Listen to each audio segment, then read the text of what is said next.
Good evening and welcome to tonight's program. President Bill Clinton, a CNN special town hall. I'm Erin Burnett. The U.S. is at war tonight, striking Syria in the fight against terror. At the first meeting of the Clinton Global Initiative, President Clinton challenged people around the nation and the world with these words, and I quote him: "I think that all of us have an unprecedented amount of power to solve problems, save lives, and help people see the future." 10 years later, can that vision be fulfilled? Ladies and gentlemen, please welcome again President Bill Clinton. Thank you.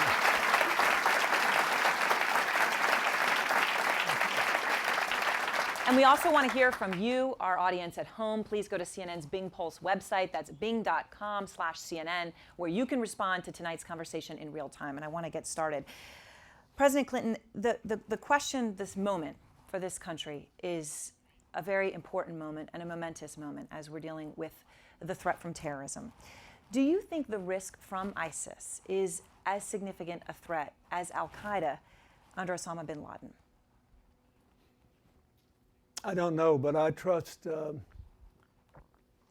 the statements that the President and others have made because they have access to more information than I do. I think it's quite significant. And it certainly threatens to change the whole landscape in the Middle East, redraw national boundaries, crash national governments. And we know they're killing a lot of innocent people who don't agree with them. They ran the Christians out of Iraq who'd been there since the dawn of Christendom. They persecuted the tiny Yazidi sect, which is affiliated with the Zoroastrians in Iran since the time of Persia, going back before Christendom. So they butchered those Syrian soldiers, and we don't agree with the Syrian government, but their soldiers were uniformed personnel entitled to the rules of war.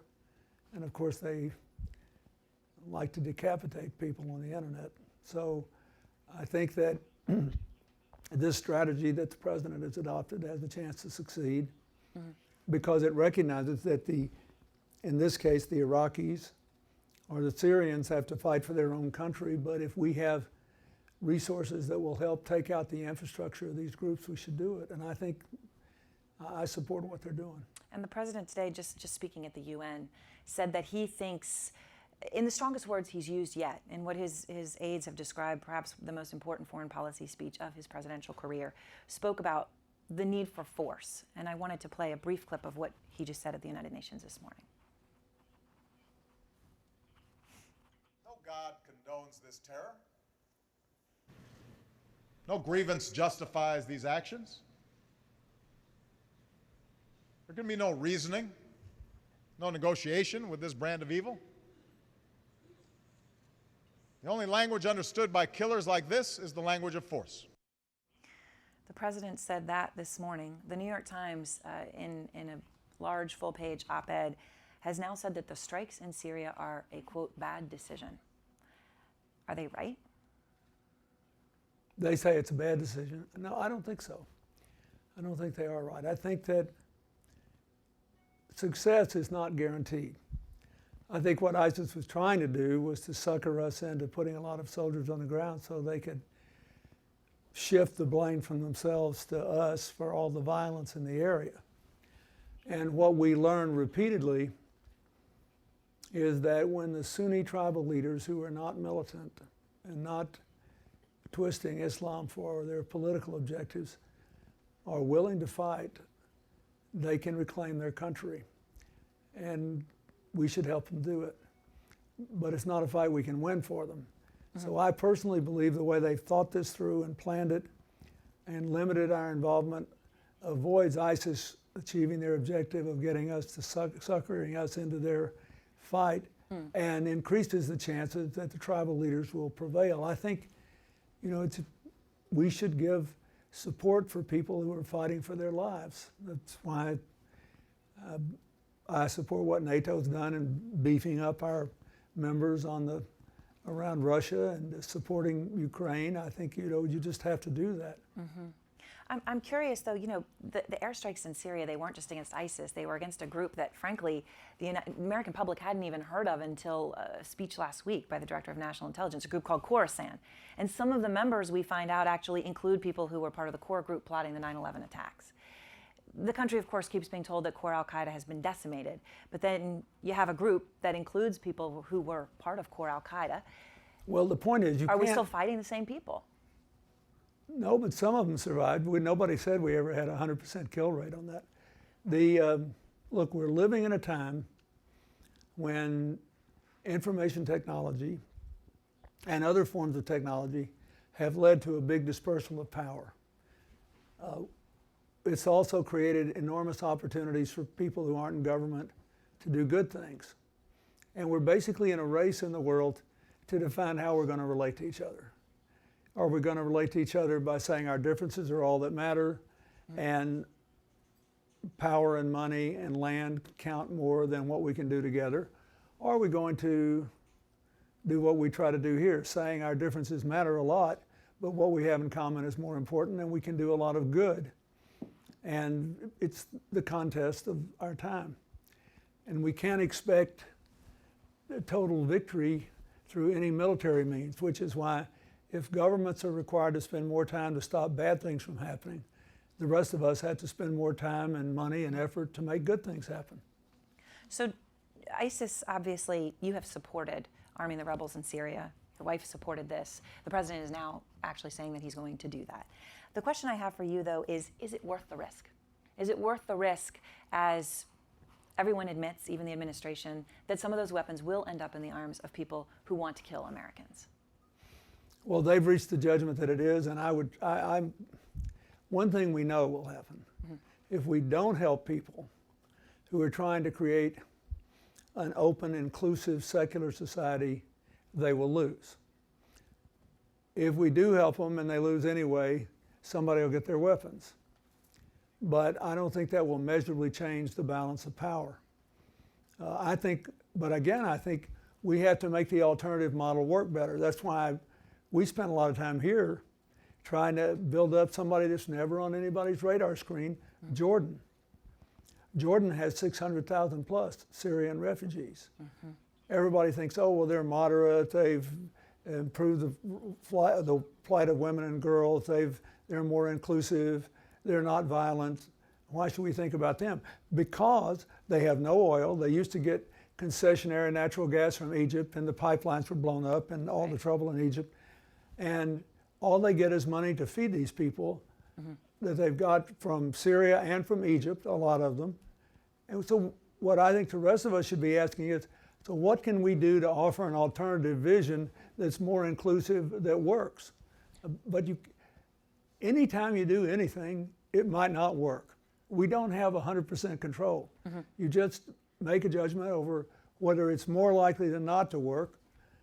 The president's made that judgment in the case of trying to arm the Syrians who want an inclusive Syria. Syria is, like Iraq and like Lebanon, a very diverse country.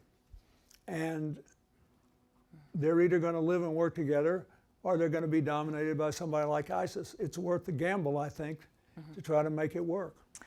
20 years ago, after the O.J. Simpson trial, you gave a speech. It was a lengthy speech on race. It was a moment that was important in your presidency. You talked about race and policing, and I just wanted to play a very brief clip of what you said in 1995. Let's not forget, most police officers of whatever race are honest people who love the law and put their lives on the line so that the citizens they are protecting can lead decent, secure lives, and so that their children can grow up to do the same. There was unrest again in Ferguson last night, the nation waiting for an indictment from the grand jury. Do you think there has been a rush to judge the police officer who shot the unarmed black teen in Ferguson?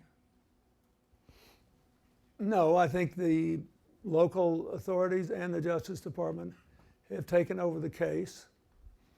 What do we know? We know that the young man was unarmed. We know there was some kind of altercation with the police officer. We know when he was trying to get away, he was shot. We know he had 2 bullets in the head. We know somebody made some sort of mistake. We don't know what that was. The grand jury is hearing all the known evidence.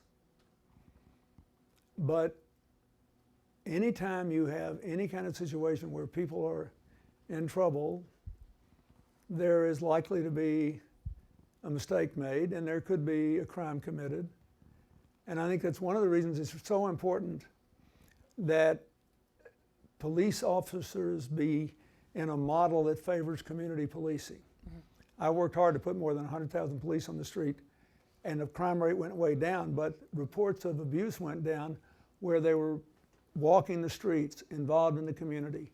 If you notice, the most interesting thing to me about Ferguson was when the governor put the African-American state trooper who was from that area in charge of overseeing the situation and communicating with the folks in the community, things got better.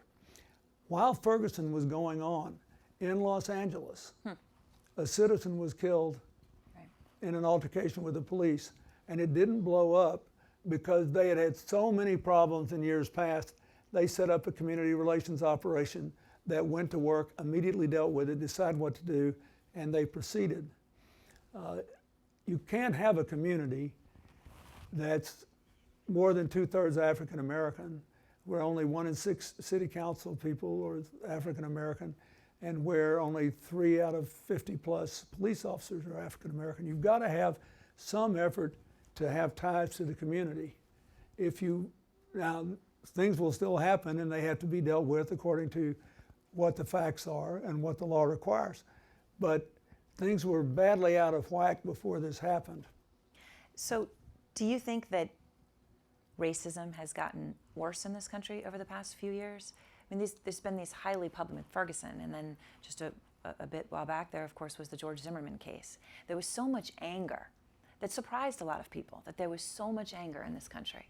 No, I don't think it's gotten worse, but I think that we're playing with it, with its darker possibilities, with things like these stand your ground laws, telling people that we'd be safer if everybody carried a gun around in stand your ground states, which opens the prospect of, like, an unarmed woman was killed, you remember, standing on somebody else's porch not very long ago. I think we've enhanced the risks by changing the environment because it seems we bought the NRA's theory that we'd all be safer if everybody in this audience had a gun that was a concealed weapon, and then if one of them felt threatened by another, they could stand up right here and stand their ground, and we could watch the whole saga unfold. I think that's what happens. I think whenever people are insecure, they tend to return to home base psychologically, which means we tend to want to be with our own, however we define that. And that makes it more likely that misunderstandings based on race will occur, that erroneous judgments based on race will occur, or based on religion, or based on politics, or based on you name it. And there's been a lot of unsettling in the world since the financial crash. A lot of unsettling in the world since all these foreign developments. And I think that we couldn't be surprised that this Zimmerman incident occurred, the Trayvon Martin case, or some of these other things. But I don't think there's been an increase. I actually think we're less racist, less sexist, less homophobic than we used to be. I think our big problem today is we don't want to be around anybody who disagrees with us. And I think that in some ways can be the worst silo of all to be holed up in. Intolerant tolerance. Yeah. Now, it may be that people who disagree with us are disproportionately of a different race, a different religion, live in a different section of the country. But I think that's what's really at the root of many of our problems today. Look, America still, with all of our problems, is the best positioned big country in the world to take advantage of the 21st century. But we can't do it if we keep majoring in the minors. And I think that's what happens. I mean, we've got people who say working families in my native state in Arkansas. We ranked first and Kentucky ranked second in the percentage of people without health insurance reduction. And in Arkansas this year, it's estimated that health insurance premiums will actually go down 2%. Mm-hmm. Next door in Louisiana, where they didn't take the Medicaid expansion because President Obama had some socialist scheme or whatever the argument was, it's estimated that health insurance premiums will go up 18% because everybody who is insured will have to pay to keep those hospitals open and other health facilities. Why? And yet you talk to people in Arkansas and Kentucky and they say, well, I've got to vote against anybody who voted for that bill that gave me health insurance because I've been told by the only people who agree with me on everything else that this is a bad thing, even though it's a great deal for me. And we're laughing, but this is a serious problem. We can't have an honest conversation about anything in this country without thinking, you know, whatever we say is going to be taken out of context, and we seem to be unfaithful to our brood. And that's a very bad thing for America. You look at the proceedings of the Constitutional Convention. They had these knockdown, drag-out fights, but they had them for the purpose of reaching an agreement. And I say this over and over again, if you read the Constitution, it ought to be subtitled, "Let's make a deal." And yet today, this is the mayor of Philadelphia. You can look at him and tell he's African American. When he has to deal with his budget, there's no black or white in the numbers he's dealing with. Right? He either is growing the economy or it's shrinking. He's either creating more education opportunity or he's not. Mm-hmm. We've got to find a way to relate to each other again. This is crazy that we're all being siloed and we don't talk and we feel like we're weak somehow if we acknowledge someone else might be right once in a while. It's a big problem. At CGI, you have spent years trying to make a difference, get people to work together. Now that you have 10 years to look back, what is the thing that you are most proud of that you have done? That we are operating in a way that is very different from the way politics operates in so many parts of the world. When we started, 65% of our commitments involved partnerships that involved a company and an NGO, people that were otherwise politically and socially different. Today, 91% of them do. The CGI commitments that have at least one company and at least one NGO, although many of them have dozens, are actually outperforming their stated goal when they form the partnership. So we're creating a network of cooperators. And if you look all around the world, wherever there is inclusive cooperation, good things are happening. Where there's people spend their time fighting and emphasizing their divisions, good things are not happening. This is not rocket science. This is as simple as 1, 2, 3. And what I wanted to do, I actually thought there might be no need for CGI after 10 years because I naively thought, based on what had happened in the 90s, that we were winning and we'd keep winning. It turned out we have more of a fight on our hands than I wish we did. How do you measure? I mean, one thing I've noticed with CGI is, so a company will come forward and say, hey, I'm giving, I was reading in a catalog the other day, West Elm.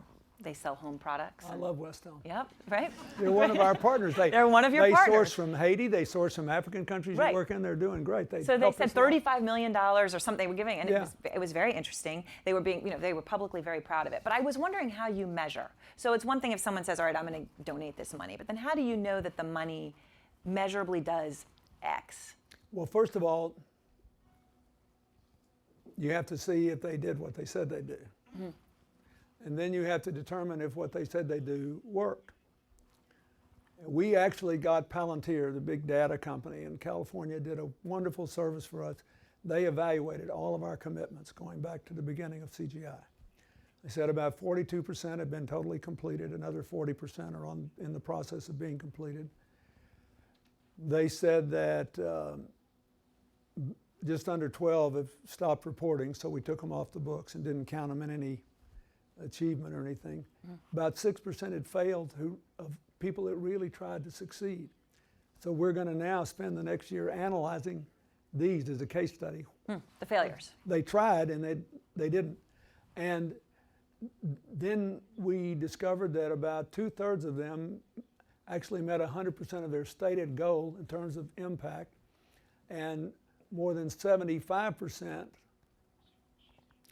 almost 80%, did 75% or better of what they intended to do.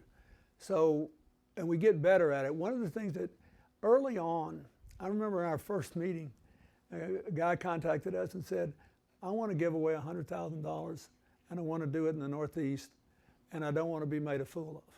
I mean, that's how rudimentary it was. And he wound up... Bizarrely specific at the same time, though.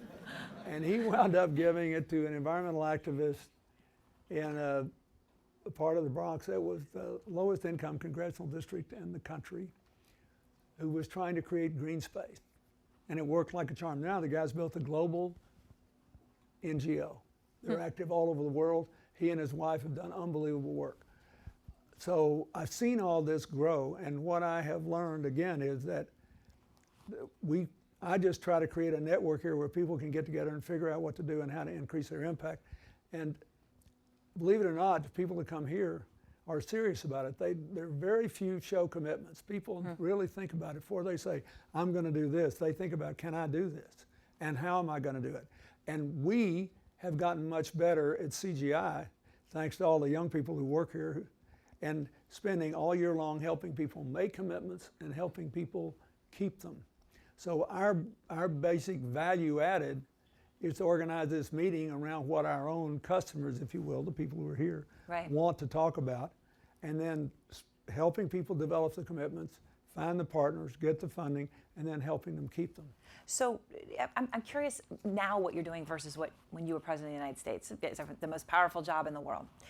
I was trying to get to the bottom of the difference between what you're doing now and being in government. And one of the things that I came upon was actually related to the NFL crisis that's been happening, was what was your act, the Violence Against Women Act back in 1996 that you passed. Part of that act, I was not aware of this until recently, but was the domestic violence hotline. That actually was created by you. That's right. And you know, it's a pretty powerful thing. I have a sister who works with victims of domestic violence, and it's a powerful thing, that hotline. I found out recently that during the Ray Rice scandal, there was that huge surge in call volume. They couldn't answer all the calls. Last year, 77,000 calls to that hotline went unanswered because they didn't have the funding. And I was thinking about you and how much that must frustrate you, and whether you can make more of a difference doing what you're doing now than in government, where you can pass the law, but you can't always fund it and you can't always enforce it. Yeah, Harry Truman once said that a lot of his job was trying to persuade people to do what they should do without his asking them in the first place. That's true. The frustration I often had as president, I tried to really get good people to run from the cabinet on down who could actually do things, who could do what I could do. For example, when I was a governor of a smaller state, I felt like I could have been a mayor. That is, I could know whether, if I said we're going to do X, Y, and Z, we did it or not. You could be the benevolent dictator. So I tried to do that. But here, the difference is, I'll give you an example. I was in, not this summer, but last summer, I took my annual trip to Africa, and I went to Zambia, where we were training healthcare workers. Now, if I'd gone to Zambia as president, I would have never gotten out of Lusaka. I would have spent all my time in meetings. I would have signed agreements saying we were going to help them build their healthcare system. This time when I went, I got to go out into the rural areas and go to a village where I saw the practical impact of public health workers. We convinced everybody to put all their washed dishes up off the ground. We convinced the village to move their latrine 50 yards away from where everybody was. They redesigned their village for public health and sanitation. I could do that sort of thing now. So you have two things. President Obama has to deal with incoming fire, right? I think when he ran for president, nobody said, what are you going to do about ISIS? Did they? Or a number of other things. What about Superstorm Sandy? What about? So I can decide what to do and do it. And secondly, I can deal in more detail, and I like that. So that's the difference. You have less power, but you can have concentrated impact. And I like it. I like it. It's,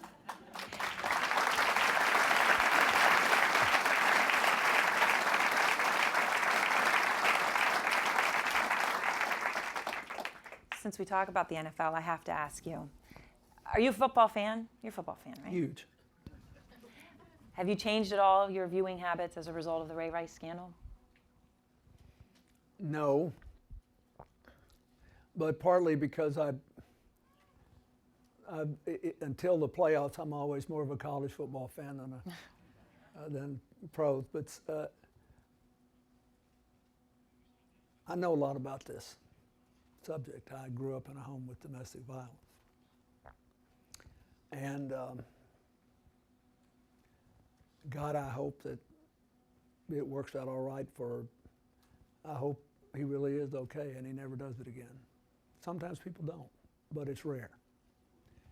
And I think what bothers everybody is that it seems that the NFL diminished the importance of it early on. Mm-hmm. And I think, just like I think football made a mistake for the players themselves, to minimize the impact of concussions, mm-hmm. which, by the way, may have led to more domestic violence also. That's not in the Ray Rice case, but I mean just generally. Mm-hmm. I think that people who are rich and popular because of athletics or entertainment or any other thing like that, they shouldn't be held to an impossible standard, but they shouldn't be exempted from the general rule that we can't get away with abusing people because of our positions. So I think the NFL is, trying to get it right now, and I hope they do. When you talk about that you personally went through this, the debate in the NFL now is a zero tolerance policy. The owner of the Baltimore Ravens said, well, we shouldn't have a zero tolerance policy because it might encourage some women to come forward who weren't actually domestically abused because they basically want to extort players.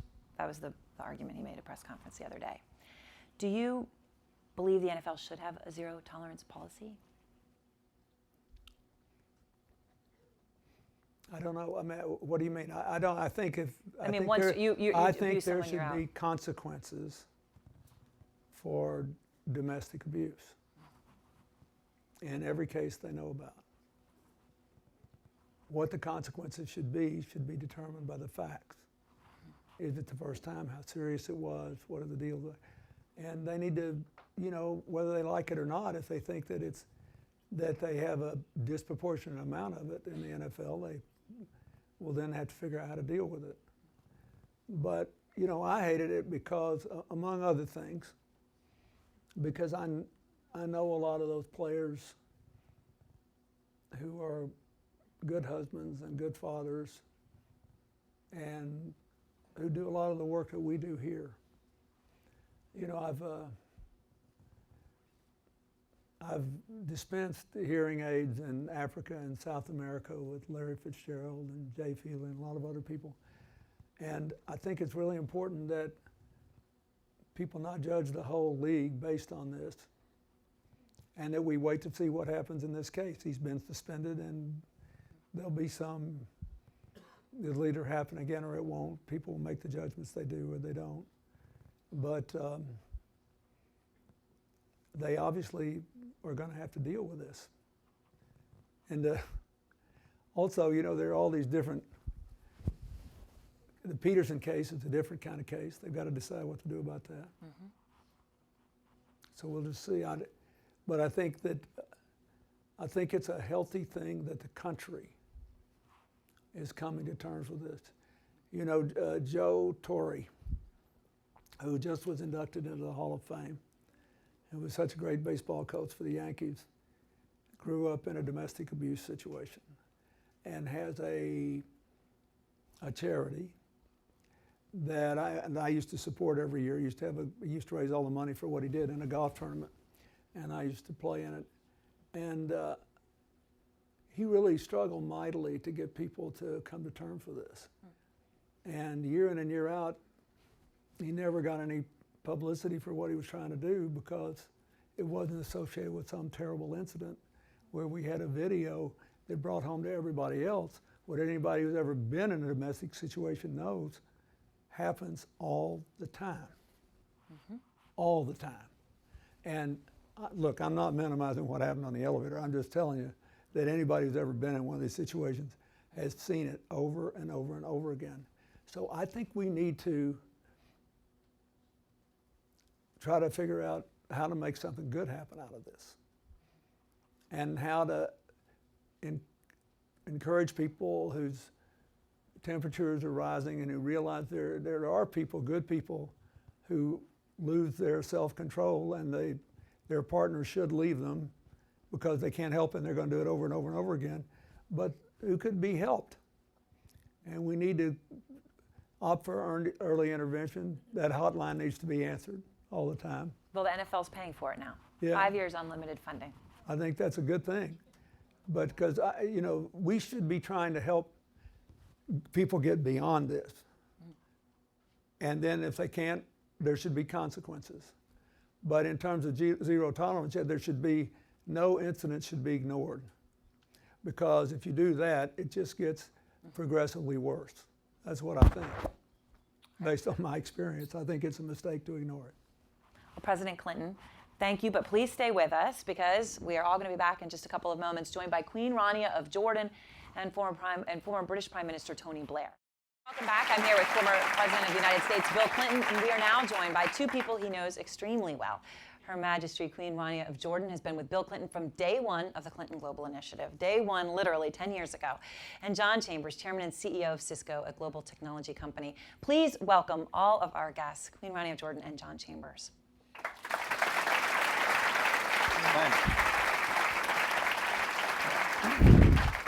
And before we begin, again, I just want to remind all of you watching this, be sure to go to bing.com/CNN and join our conversation.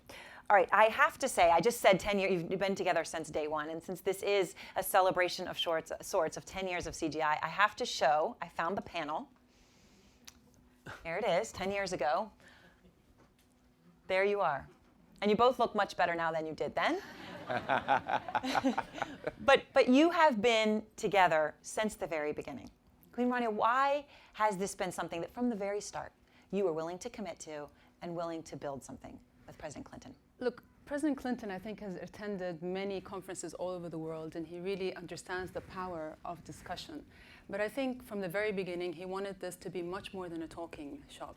He wanted to provide the space and the platform for people to come together, to amplify issues, and to galvanize people to act.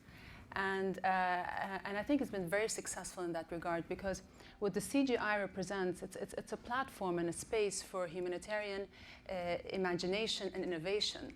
It brings unlikely partners under the same roof to collaborate on issues, whether it's governments or NGOs or civil society or corporations. And the insistence on measurable commitments, I think, has made all the difference. It's been said that the only limit to our impact is our imagination and our commitment. And I think President Clinton has been testing the limits of our global impact by providing this wonderful platform to really innovate in so many different fields. And President Clinton, you bring up Jordan as one of the most important countries in the world in terms of your actions, but also right now, a country that desperately needs the investment and the help We started for world about peace. 3 months ago. I got about 30 people together at the Ford Foundation with King Abdullah and the senior government officials, and they had, before that, they spent 6 months working on a plan for what they would like to do to build infrastructure, to create jobs and opportunities and improve education and health for Jordanians and for the refugees. They're trying to deal with a lot of these refugees not in camps. And so we got about 6 commitments already, but I think before this is over, we'll see the echo effect of this CGI in benefiting Jordan. I just think we should never take good behavior and good government and good ideas for granted. King Abdullah did something that the world needs to reprise right now. Several years ago, he got the leaders of the major schools of Islamic thought together, and they all issued a statement saying that terror is nowhere sanctioned in the Quran. The killing of innocents is nowhere sanctioned. He got almost no notice. Why? Because it was something good happening, not something bad happening. Now, as against what is going on in the world and in their backyard, it is more important than ever.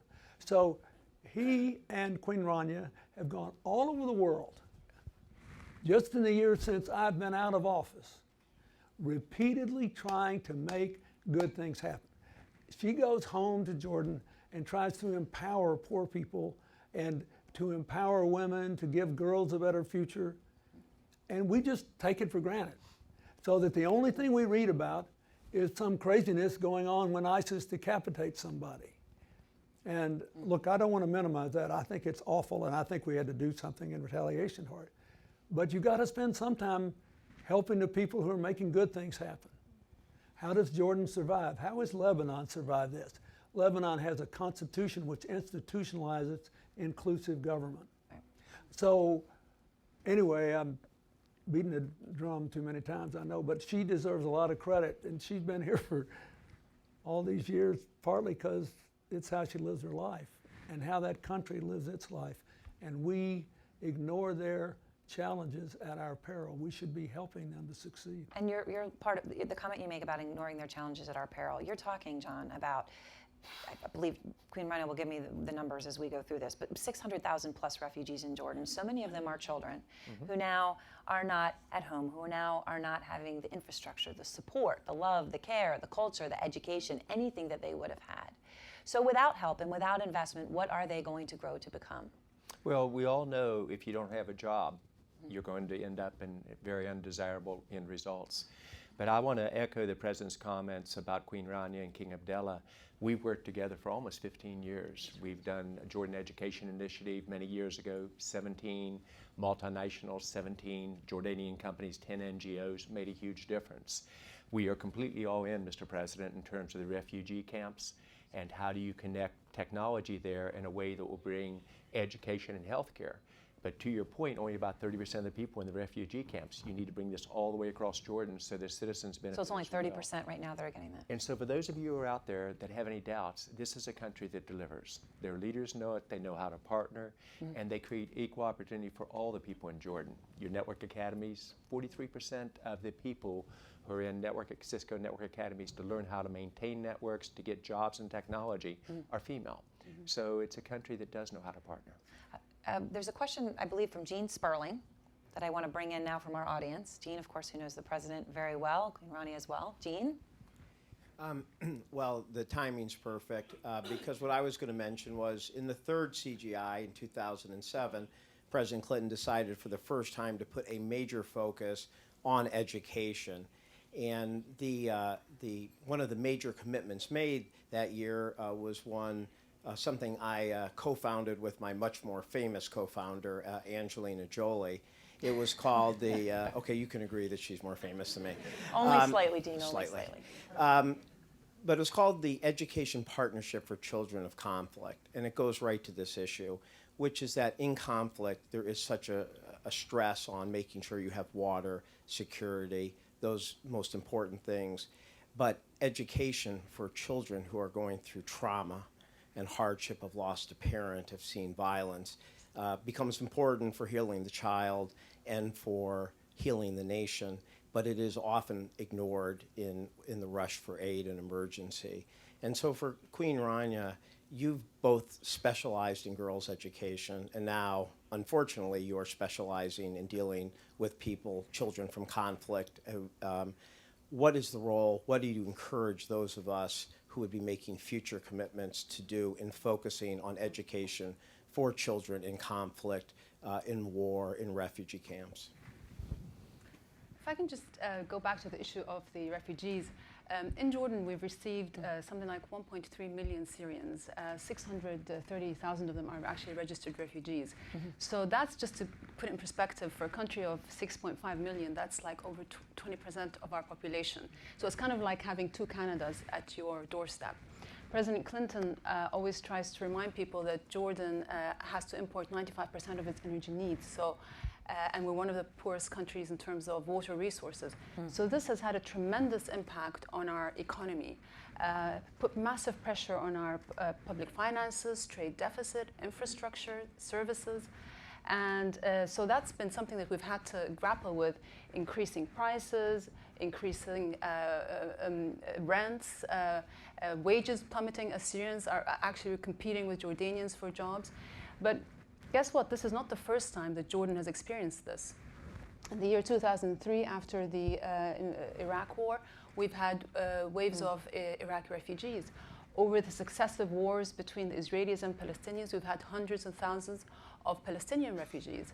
So I can't actually think of a country that has witnessed as many upheavals on its borders, as many wars, revolutions, as many demographic shifts in our country as Jordan has. And it's had a tremendous impact on us. And I do believe that Jordan, I might be biased, but I do believe it's a linchpin for regional stability. Our humanitarian policy towards refugees has been a contribution to the stability in our region. And you know, given all this upheaval, it's almost a miracle that Jordan is still standing, but it's no coincidence.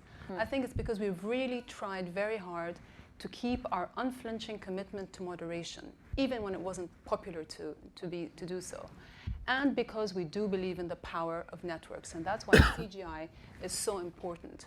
I think, you know, in our interconnected world, it's more important than ever to forge these networks, because I believe networks do power social change, and we can use their exponential power to really change things on the ground. And I think, back to your question, when it comes to education, both Jordanian and Syrian children are suffering now, because over half of our schools are overcrowded. We're having to go into double shifts. Our teachers are trying to grapple with the growing numbers of students. And that's a shame, because I really think that education is the first line of defense against instability and poverty and extremism.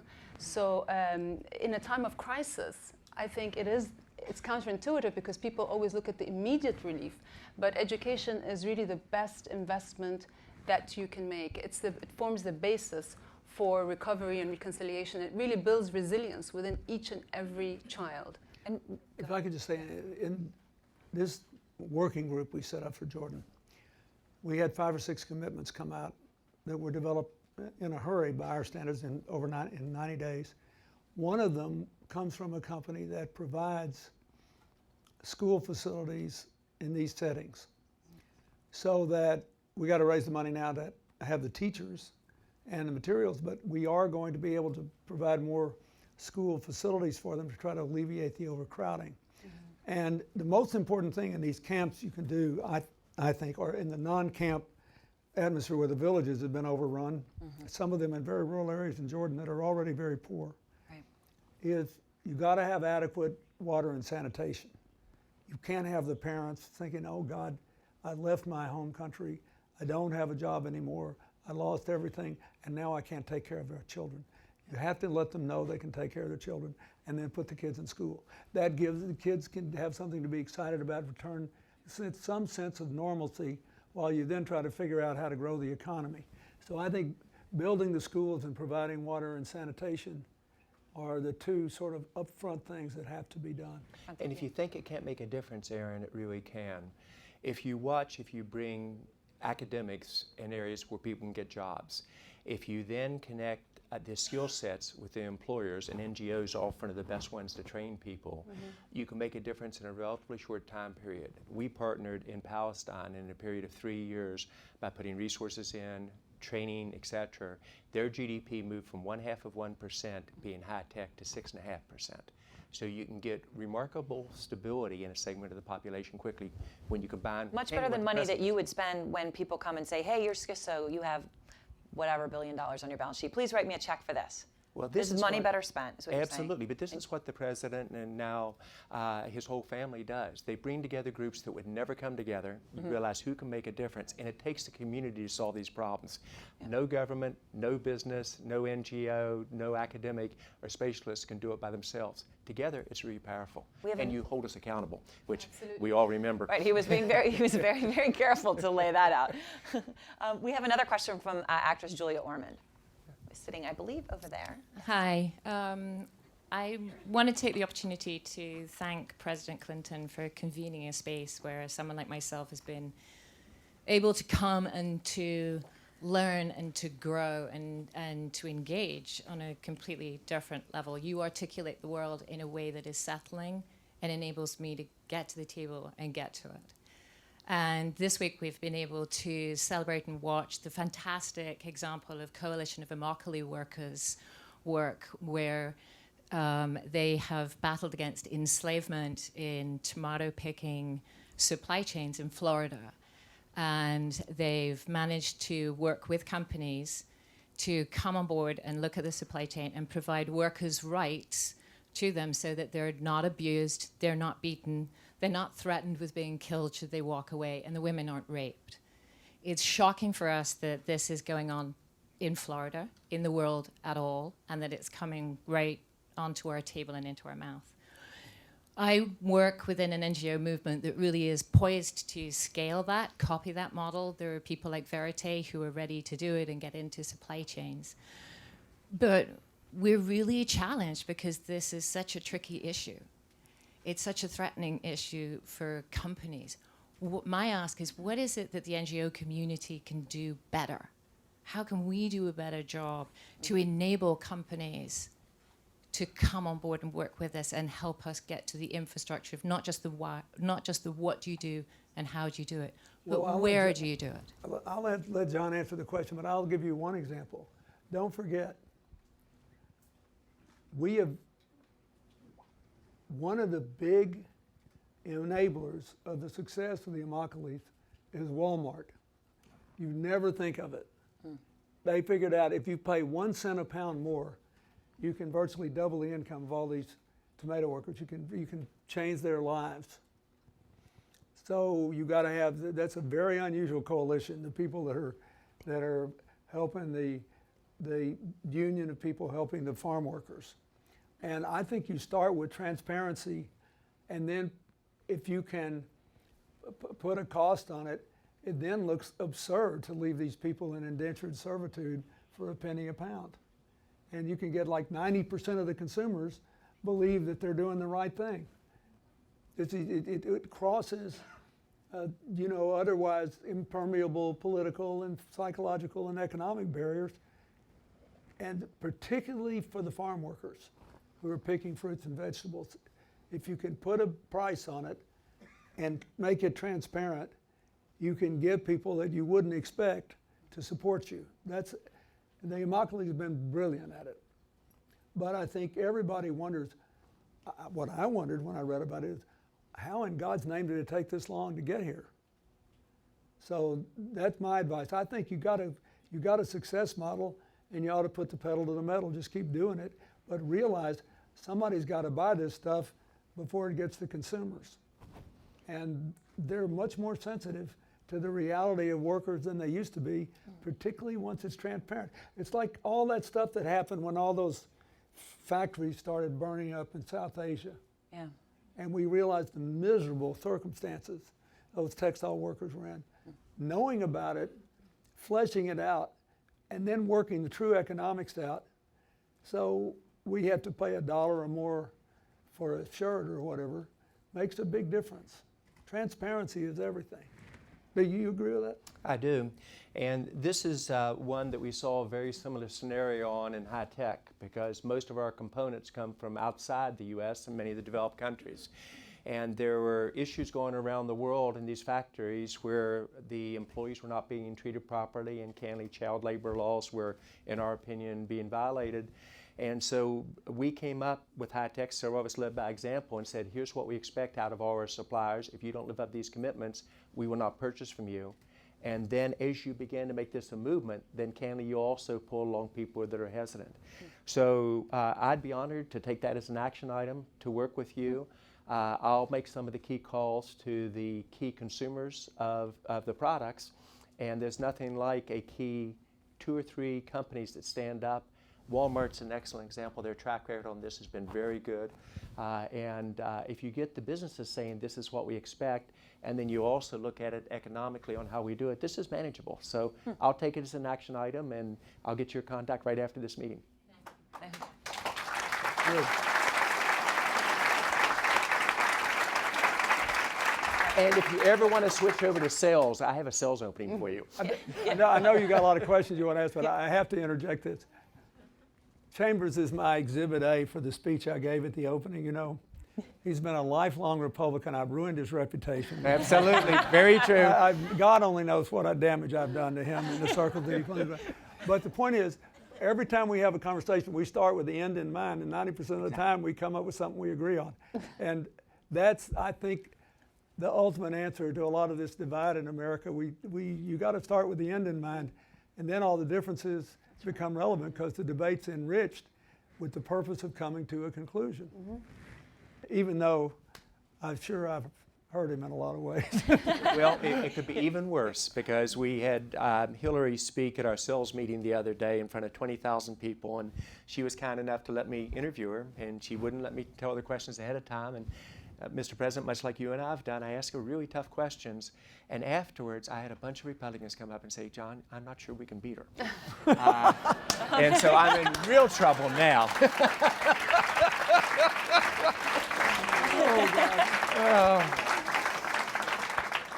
You know, it's interesting on that question. You know, before this all started, I'm a new mom, and I know you're about to have a new one in your family. And of course, I had to show the president a video of my little guy. Unbelievable. And I was thinking, you know, I haven't baby-proofed my apartment yet, which is some sort of child abuse. I'm sure he's 10 months old. I haven't done it yet. And I was thinking on this issue, if, you know, she can't be beaten, you have a big project ahead of you, because you're going to have to baby-proof the White House. Are you ready for that? I mean, you got the... I just want to live to be a grandfather. Look, that's been my goal for several years now. One thing at a time. It is the neatest thing you do, having been through it. And I've got 2 grandkids, and it's everything you hear and better. Matt Damon actually has a question that touches on this issue, but also on a very serious issue you're talking about with the water. But here is Matt Damon. Okay, President Clinton, I'm going to hold your feet to the fire. It's 2014. When will we realize the day that everybody on planet Earth can access a safe drink of water and experience the dignity of a toilet? How do we get there? And a follow-up question, are you excited to be a grandfather? Matt has 4 children. I told him that if he kept going, he would single-handedly move America off the dime of just being barely at replacement level birth rates. Yeah, I'm excited. I'm out of control. Here's what I think. That's how you say it? Yeah, You didn't look very excited. I can't. You have no idea. Anyway, every day I get up and I say, you have to remember whose child this is. Do not interfere. Be there when you're welcome. Be loving but not judgmental. I'm trying to train myself. Anyway, look, he asked a very important question. Here's what I think. I think water and sanitation should be made more explicit in the next round of Millennium Development Goals. I personally hope that we will replace the Millennium Development Goals. I think they've been great. We're not going to meet them all, but we are going to meet the goal for reducing extreme poverty. We are going to meet most of the healthcare goals. Maternal mortality is down, infant mortality is down. We're making real progress. Our ability to meet any of our healthcare goals depends partly on being very specific on water and sanitation. If we have a specific goal, then people will make global plans, and the rest of us can take a piece of it and implement it. For example, there are people in this audience that have ways to convert fetid water to clean water. There's, several different technologies I have seen. Some of them are more affordable in some places, some are more affordable in others. Where people can't afford any systems at all, the Procter & Gamble 2-cent tablet will give a family of 4 clean water for a day for 2 cents. It's a distribution issue. They're easy to distribute, but they've already put out $6.5 billion. You'd need a couple $100 billion literally to take care of anything like enough numbers. So we need to develop water systems, but the kind of urban, centralized, pipes under the ground systems are not going to reach huge numbers of people in the next decade. Everybody knows that. So what I would like to see is that the people who have a sense of what's possible, let's say they said everybody should have access to clean water and sanitation over the next decade, then we need a plan that basically acknowledges what are all the different delivery systems. Then where do we need to get better? Bill Gates has spent a lot of money, offering a prize to get an affordable, sustainable toilet. It sounds like, something most people don't want to think about. Trust me, anybody who's ever worked in the aftermath of a disaster in a poor place knows how important it is. So I think it ought to be at the core of the next set of Millennium Development Goals. Then all the rest of us need to figure out where we can make a difference, take a piece of it, and go after it. We can do it. Final word to Queen Rania, since water is such an issue in Jordan. Is this an issue that's solvable, or are you worried that it really could be, in a sense, the end, as you have all these people coming in and no water? Well, I think you have to look at innovative solutions, and we've been working with CGI on that, and we need to look at alternative sources of energy so we can desalinate, and but then I just go back to the power of collaboration and bringing in unlikely partners to work on an issue like this, And I spoke about the power of networks. And the sad thing is, though, that these networks that are so powerful are also being exploited for negative reasons and by evil forces. And our world today is at war with these evil forces. And it's just so important for us to understand, as President Clinton always says, that it's not just enough to fight the bad, but we have to really work hard to reinforce the good. So when we look at what we're trying to do now, for example, in the Middle East, to really root out those terrible extremist voices, military action is necessary, but it's not the only solution. It's only going to work in the short and medium terms. The reason for that is, we've seen that we've used military solutions to rid the world of people like Osama bin Laden and like Zarqawi, but in their place, we've had even worse groups. So each time a new generation of extremists is born that is more savage and more brutal than the one before. The reason is because these groups are powered by an ideology. They have the power of an idea. And you can't shoot an idea down with a bullet. You can only kill an idea with an even better idea, with an alternative solution. And that's why it's incumbent for us to look at the underlying causes that lead to an environment that incubates such extremism. That's why we have to work on issues such as education, because I think only by offering a 21st century education that allows our young people to think for themselves, to question, to debate, to accept pluralism and diversity, only then can we really change the trajectory for our region. We need to look at issues of governance and embrace the politics of pluralism. All those things are what's going to change the situation in our region. I think they can only be done. All these solutions have to be homegrown. They have to come from the local communities, but they can't be done alone. We need to work through these powerful networks to bring about those positive changes. I think Jordan, which is one of the most water-poor countries on earth, right, would be the beneficiary, if we could get this appropriately placed in the Millennium Development Goals, of a facility like the Global Fund on AIDS, TB, and Malaria for water and sanitation. I think that, there's if we do enough desalinization, the unit cost of doing it will begin to pay off, and I think that that will happen a lot in the next decade. And it may be their only opportunity to get big sources of water for urbanized areas or thickly populated areas.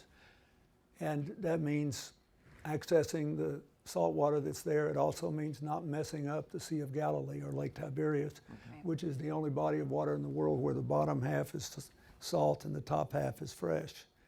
And every year, that's one of the big things that all the partners in the region have to commit to, is never taking so much fresh water out in any given year that the salt water, which is driven by underground springs, mixes in with the fresh water and screws up the only real source of fresh water of any, size that's around there. But we could, if they had the financing, we could do desalinization. We got good technology out of Spain and other places that could really be helpful to them. And we've been working with our partners to look at these solutions, because it's incumbent for Jordan in the short term and the long term to look at broadening our energy supply mix.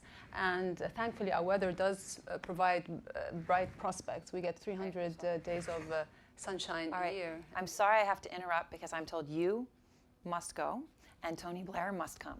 Okay. Good. So I am sorry to do that, spot. but I was given the order.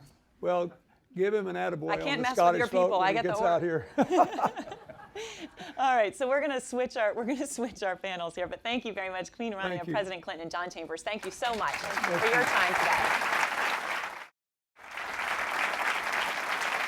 Welcome back to a CNN special town hall with President Bill Clinton. Prime Minister Tony Blair is also an original member of CGI. Zainab Saldi has also been with CGI since the beginning. She is the founder of Women for Women International, and also with us is Ashley Judd. Well, you all know who she is.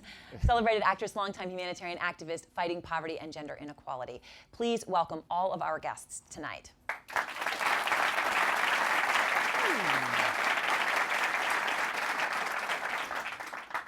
As partners of CGI, obviously, you're dealing with a group that is uniquely American in some ways, because it's President Clinton and he's trying to make a difference around the world. It's global, but yet it's American. And Prime Minister, I wanted to start with you because of your unique perspective on this, obviously being British, with something President Obama said today about always the gives role. you a unique perspective. Right. Something President Obama said today about essentially America's role in the world. And I wanted to play that for you. Here was his speech at the United Nations.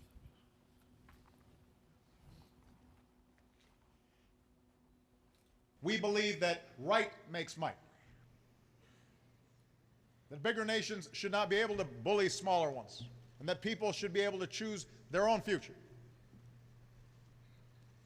And these are simple truths, but they must be defended. It's an interesting thing, and I'm going to be curious on your view on this too. When you hear that people say, yes, that is right, and so many people agree with that, and then so many people around the world say, wait a minute, the United States talking about bullies? Yeah, they do say that, but I still think those sentiments are really important. And I still think it's important the United States defends those positions around the world, because the world needs it. And I always say to people that when you're the most significant power in the world, people are going to criticize you and attack you and resent you for it. But when I think of the nations who could play that role in the world, I still, right now, as someone from Britain and from the European side of the water, I want to see America strong. I want to see it standing up for the values that it's at its best it represents, because the world needs those values. And I see in the work I do around the world, yeah, sure, America's got its faults like every other nation, but at its best it offers something extraordinary. It does defend those values, and most people, if they were free to choose to live by the same value system, would probably choose it. In fact, every time they're given the chance to choose it, they do. And Zainab, on that point, you've been dealing with issues in Iraq for a long time. How does the United States walk that line? Because there are many people there who do not see the United States as a liberator, as a country that has helped them. They see it the opposite. Well, Iraqis have a love-hate relationship with the United States. It's not a hate-hate relationship at all. Partially because they see the United States as someone who did liberate them from Saddam Hussein and the oppression of Saddam. But then there was expectations pursuing that. Right. This expectation that the U.S. is going to come and help us build the country and help us get liberty. Women, for example, thought that they're going to get 50% of representation in the Iraqi government and their rights are going to be, protected, and that is not what happened. Mm-hmm. The U.S. engagement with Iraq was, and unfortunately still is, that of a military one. And unless, and it's necessary in this point, destroying ISIS is a necessary thing to do. But it is not the long-term way of dealing with it. We need to understand the underlying reasons of what's happening in the region. We have a region that is 60% of the population under the age of 30, and there's a high rate of unemployment. We have a region that is women and youth are actually having new voices with new forms of identity that matches between that respectful of their religion, whether they are Muslims or Christians, and their global identity as a global citizens. And we need to deal with the region in a new way beyond the military intervention and the military talk. And that the United States has not necessarily, in my opinion, looked at the region in a new, and Iraq particularly, within this new strategic vision. Prime Minister, you have recently, just this week, written, I guess op-ed would be the word for it, but it's more of a treatise. And I say that in a complimentary way. It was 18 pages when I printed it out. And if anyone hasn't read it, you should read it. It's the Prime Minister's views on faith and extremism and what the world should do about it. And I'm wondering how far off you think we are right now from what the world needs to be doing to deal with extremism, which, as you point out, is much bigger than a military issue, as Ashley and Zainab are dealing with, is an issue that affects women, is an issue that affects how people live their lives. Right, so I totally agree with what Zainab was just saying a moment ago. Look, I think what's going on within the region is basically a battle between what I would call the forces of modernity and the forces of extremism. And at the heart of this is the way the world works today is people connecting with each other and respecting each other across the boundaries of race and faith and culture. And within the region, you have young populations, you've had bad systems of government, and you frankly had a perversion of religion that is translated into a form of extremism that destabilizes countries, not just in the Middle East. There's not just Syria and Iraq at the moment. You look at Yemen, watch Libya really carefully. My view, that is a very dangerous situation. As dangerous as Syria, you said. Right, and then you go into the northern part of Nigeria. You see this across the belt of sub-Saharan Africa. Just in these last days, the major problems in the Xinjiang province of China and in the Far East. So this is, in my view, one essential battle. And the values we should be defending are those of open-mindedness, of tolerance. And in particular, what I've been trying to say is, you may have to take, and will have to take military action against people like ISIS, but in the end, you've also got to root out in the education systems of the world this teaching of religious prejudice, and you've got to replace it by the teaching of religious respect. Respect for people, whatever faith background they come from, because that, in the end, for those young populations in the Middle East and elsewhere, their only future is to be open-minded towards others who are different. So we need a strategy that's going to last beyond this president or this prime minister, and it's going to be partly about security and military. But my absolute passion is to change those education systems so that young people are educated to an open-minded view of the world. And one thing those education systems still teach is a patriarchal view of the world. Ashley, this is something you have taken on passionately and with great conviction. You said, and I want to quote you, "Patriarchy is not men. Patriarchy is a system in which both men and women participate. It is subtle, insidious, and never more danger than when women passionately deny that they themselves are engaging in it." You had me there. Because that is what we're seeing. We're seeing it around the world. We're seeing it right now with the NFL and the reaction to domestic violence right here in the United States. By the way, if anyone else is wondering how I fit in this picture, I am too. This has been a really extraordinary hour and a half. I appreciate you teasing that out, and it's something that I discovered myself as an undergraduate, because on the one hand, I was becoming intellectually and emotionally and spiritually empowered. On the other hand, I saw myself doing things of which I was later ashamed, whether it was in terms of objectifying myself. And really, the greatest objectification I ever experience is between my own two ears. So what I need to do is take a radical responsibility for my own thoughts, because what is a thought eventually becomes an action. And I'm hearing so much about the partnerships today, and the strands for me, and I really love what the Prime Minister is talking about in terms of faith, because we're talking about political systems and how they can create open expression of individual faith and protect those through laws and cultural norms. But what is faith but individual spirituality? And to me, that is germane to this entire conversation. And we were talking yesterday, I was in the blessed presence of the First Lady of African Development, Graça Machel, and she was saying that yes, we can help teach girls and women individual empowerment, particularly through strong female-to-female alliances. It has to start with global public health. Health is the building block of all development. You know, of course girls and women need to be educated. If they're not healthy, they don't go to school. And she took it further and said, it has to start with our definition of masculinity and what boys and men are taught about masculinity. And a great instrument for that is the economic empowerment of girls and women, because, hey, the language might be a little crass, but when a woman becomes economically useful in her home, the dynamic of power shifts. At first, initially, there can be violence and resentment and don't get uppity, but also that economic viability that increases the wellness of the family transforms interpersonal relationships, and that's ultimately how communities and nations are improved. And Prime Minister, is there anything you can do? Someone recently, someone from Saudi Arabia was telling me a lot of the recruits for ISIS were Saudi, and that they said literally the age range 18 to 22. Not to 26, not to 18 to 22, and obviously virtually all young men. And I hear that, and I think, what can you do? Because some people just say, you know what, that's what happens. Young men 18 to 22, every generation, they're always going to want to go do this. If it's not ISIS, it will be Khorasan, the latest group. It will be al-Nusra, whatever it might be. And that's the defeatist way of looking at it. Why is it wrong? It is wrong because there is no reason why young people have to end up with that extreme view of the world that is hostile to people who are different, and by the way, deeply hostile to the role of women's empowerment in the world. I mean, this whole ideology is based on a set of doctrines that is profoundly hostile to the modern world, including the developing concept in the modern world of equality across not just race and faith, but also gender. And you know, the thing is, in the end, there's nothing inevitable about it. It's taught. I mean, I think we've got to get this thing right about education.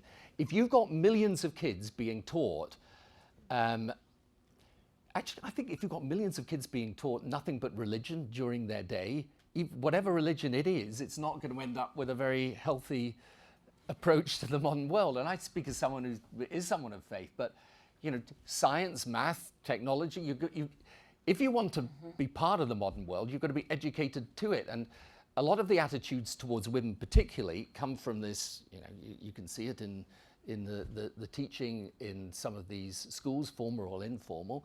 And if you teach women as second-class citizens, I think at a certain point that gives rise, then it's part of, in my view, the extremism that then gives rise to Boko Haram kidnapping 300 girls.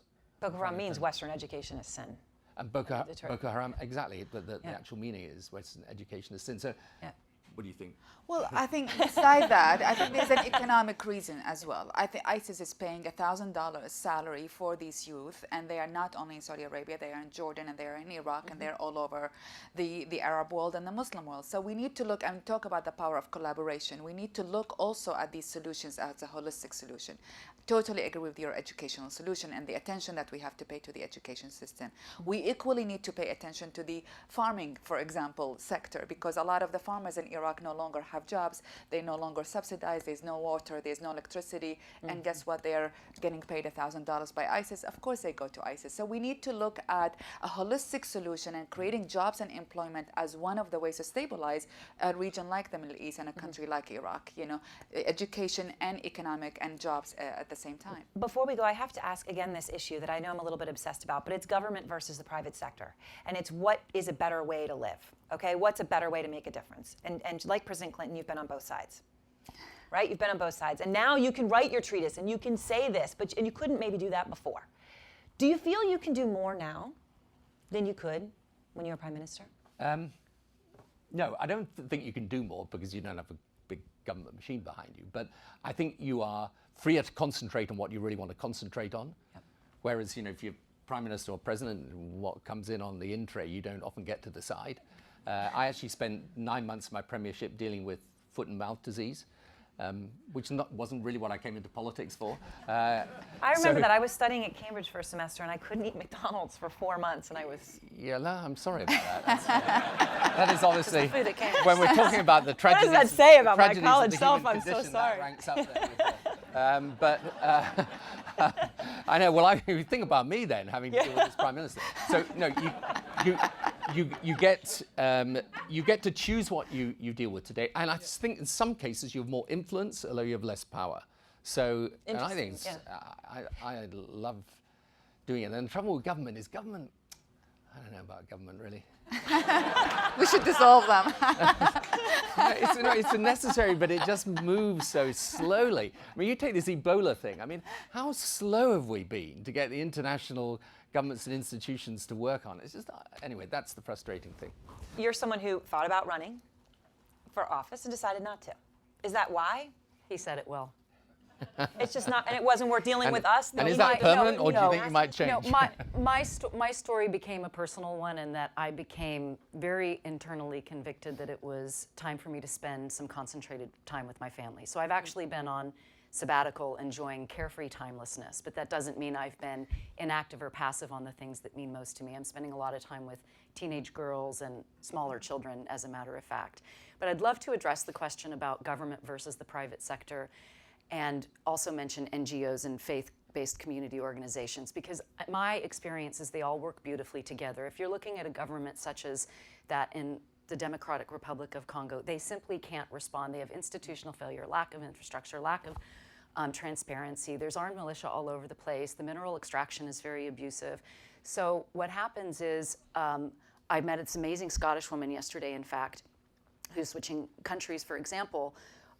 There's so many ways I could take that. Yes. Well, the fistula crisis in Malawi, there was a clinic where they were attempting to do fistula repair, and 1 in 8 women died. And so she went to the government and she said, I will write the check. Here is the model. Will you approve it? So she had government collaboration, but she didn't have to wait for permission or for the government to train or scale up. So she used her business model, and in the last 5 years, 1 in 3 women, they've only lost 3 women total at that fistula repair clinic.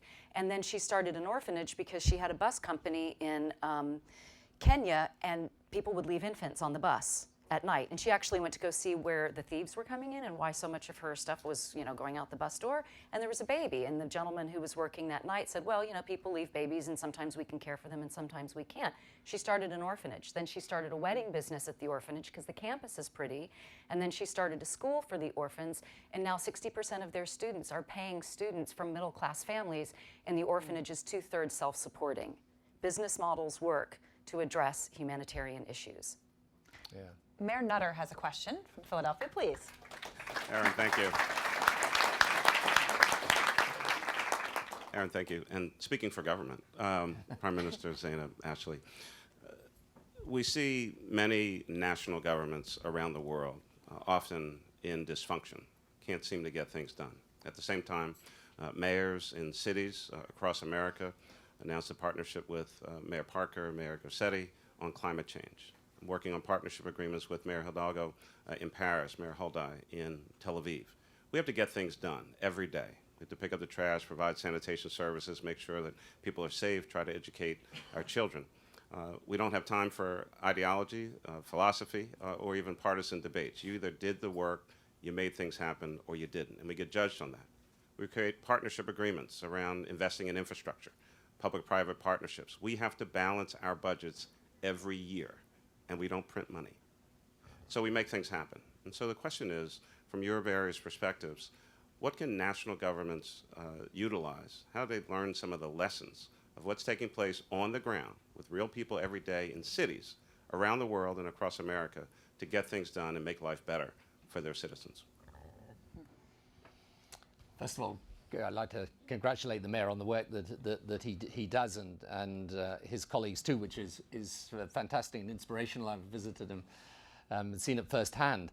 The toughest thing for governments today is to get things done. It's a challenge of implementation, not really of ideology today. And I focus on with the Africa Governance Initiative I have, just having teams of people whose job it is to sit alongside the presidents of the country and try and help them focus on prioritization and implementation. And that is the hardest thing to do, because you know, one of the things that when I first started in government, and I came in without any experience in government before, and I was suddenly Prime Minister, you know, so it was a bit of a shock to me and to the country. But you know, for about the first year, I thought, well, I'm Prime Minister, I'm sitting in Downing Street around the cabinet table, I say something should happen, then it happens, which was a major delusion on my part. What I then understood was, no, this is about moving a system. And what you've got to do is get the right priority, the right policy, and then performance manage it through. And I think the biggest and toughest challenge today, and actually we can learn a lot from local experience, is national governments just working on priorities. So for example, when we first started working in Sierra Leone, we worked out with the president, we had to get the lights on in Freetown, right? That was the priority. And then you go to maternal mortality programs, right? That is a priority. We're going to focus on actually implementing that program. So, you know, in Rwanda, it was about changing the whole way that inward investment was done so that everything was simplified and clear and they could bring in the investment and track it carefully and manage it carefully. So these are the basic things for government. And I think, you know, for governments today, provided you've got stability in your country, then the quality of governance is the single biggest determinant of success or failure. All right, well, on that note, thank you so much, all of you, for being with us. And thanks to all of you for being with us tonight, too.